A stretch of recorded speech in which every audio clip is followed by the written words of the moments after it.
Assalamualaikum warahmatullahi wabarakatuh. Kembali lagi dengan saya Putri Sinta Nabila, NIM 112112444, Program Studi Akuntansi, Angkatan 2021 STIE Bank BPD Jateng. Pada video kali ini, saya akan berbagi ilmu mengenai modul 5 regresi sederhana dari contoh kasus yang sudah disediakan ya teman-teman. Nah, analisis regresi ini digunakan untuk tujuan peramalan, di mana dalam model tersebut ada sebuah variabel dependen atau tergantung dan variabel independen atau bebas. Oke, langsung aja kita lihat contoh soalnya. Di sini ada PT Cahya. Dalam beberapa bulan sangat gencar mempromosikan sejumlah barang elektronik dengan membuka outlet-outlet di daerah Bali. Berikut ini data mengenai penjualan elektronik dan biaya promosi yang dikeluarkan di 15 tempat di Bali. Di sini datanya bisa dilihat ya teman-teman. Nah, masalah yang akan diteliti adalah 1. Apakah ada hubungan antara sales dengan biaya promosi? 2. Apakah kecenderungan penjualan di masa yang akan datang mengalami kenaikan atau justru penurunan? Langsung saja kita ke langkah awal, kita membuat desain variabel ya teman-teman. Jadi, untuk membuat desain variabel itu, pilihlah perintah submenu di bagian bawah kiri variabel view, kemudian buatlah desainnya sebagai berikut. Di sini saya sudah menginput variabel. Yang pertama ada nama daerah, yang kedua ada penjualan atau sales, yang ketiga ada biaya promosi. Selanjutnya kita masukkan data ke dalam data view. Nah, di sini saya sudah membuat data di Excel ya teman-teman. Jadi data yang tadi di soal Word kita pindahkan ke Excel supaya lebih mudah. Nah, di sini kita tinggal copy paste aja ya teman-teman. Selanjutnya untuk menganalisis kita pilih analyze, lalu kita klik regression, pilih yang linear ya teman-teman. Kemudian pindahkan variabel penjualan ke kolom dependen dan pindahkan variabel biaya promosi ke kolom independen, lalu masukkan variabel nama daerah ke kolom cash label. Lalu isikan kolom metode dengan perintah enter dan tekan continue. Kemudian klik option, pada pilihan stepping method kriteria, masukkan angka 0,05 pada kolom entry. Lalu beri tanda centang pada include constant in equation dan pada pilihan missing values centang include cash list with. Setelah itu klik continue. Kemudian pilih kolom statistik.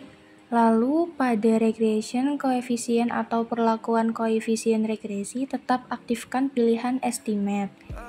Kemudian klik pada pilihan deskriptif pada kolom sebelah kanan serta tetap aktifkan model fit.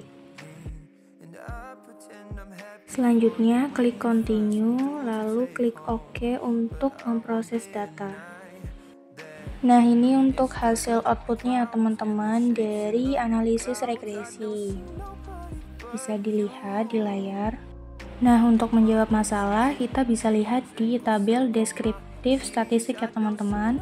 Di situ rata-rata penjualan dengan jumlah data 15 daerah adalah 203,87 juta dengan standar deviasinya 44,360 juta. Lalu rata-rata biaya promosi dengan jumlah data 15 daerah adalah 25,40 juta dengan standar deviasinya 9,657 juta. Selanjutnya, untuk menjawab soal 1, apakah ada hubungan antara frekuensi biaya promosi dengan jumlah penjualan? Dari hasil perhitungan didapatkan angka korelasi antara penjualan dengan promosi yang dihitung dengan koefisien korelasi adalah sebesar 0,964. Artinya, hubungan kedua variabel tersebut sangat kuat. Korelasi positif menunjukkan bahwa hubungan antara penjualan dengan biaya promosi searah. Artinya, jika semakin besar biaya promosi di tiap daerah akan membuat penjualan cenderung akan meningkat. Nah, berdasarkan arahnya itu, apabila positif, maka hubungannya searah, sedangkan apabila negatif, maka hubungannya berlawanan. Untuk hubungan antar dua variabel, berdasarkan nilai derajat korelasinya baik positif maupun negatif, itu 0,7 sampai dengan 1 itu dianggap kuat, 0,4 sampai dengan 0,7 itu sedang, 0,2 sampai dengan 0,4 itu rendah dan kurang dari 0,2 itu lemah atau dianggap tidak ada hubungan antara dua variabel. Untuk melihat hubungan antara variabel biaya promosi dengan penjualan signifikan atau tidak dapat dilihat dari angka probabilitas SIG sebesar 0,00 yang lebih kecil dari 0,05. Ketentuan mengatakan jika angka probabilitas kurang dari 0,05 maka ada hubungan yang signifikan antara kedua variabel tersebut dan sebaliknya. Kemudian untuk menjawab soal 2, apakah kecenderungan penjualan di masa yang akan datang mengalami kenaikan atau penurunan? Nah, untuk kepentingan tersebut kita menggunakan angka-angka di atas pada bagian predictive value. Cara melihatnya membandingkan antara data penjualan penelitian awal dengan data penjualan hasil prediksi. Nah, kita bisa menghitung dengan rumus Y sama dengan A plus BX, di mana Y adalah penjualan yang akan kita cari, A adalah angka konstan dari unstandardized coefficient, yaitu sebesar 91,364, B adalah angka koefisien variabel biaya promosi, yaitu 4,429, X adalah angka biaya promosi pada daerah ke N, yaitu 25.